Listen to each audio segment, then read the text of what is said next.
Today, ipapakita ko sa inyo paano nga ba ginagamit yung Kikaw Icy Sole Dye dito sa lumang sapatos na to. Kung makikita nyo, sobrang dami ng gasgas. Maya-maya, magiging maayos ulit yan katulad nito. Ito yung first coat natin. Maya-maya, may second coat din yan. At wala kayong iintindihin dito kasi mabilis naman ito matuyo. Ginagamit namin talaga to sa mga leather or mga plastic area. Sa outsole ng sapatos, pwede rin to.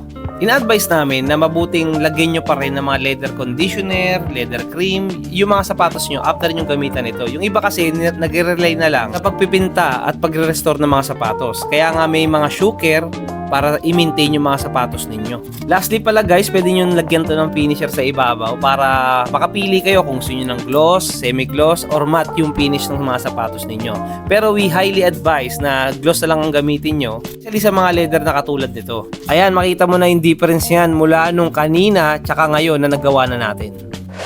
Kikaw.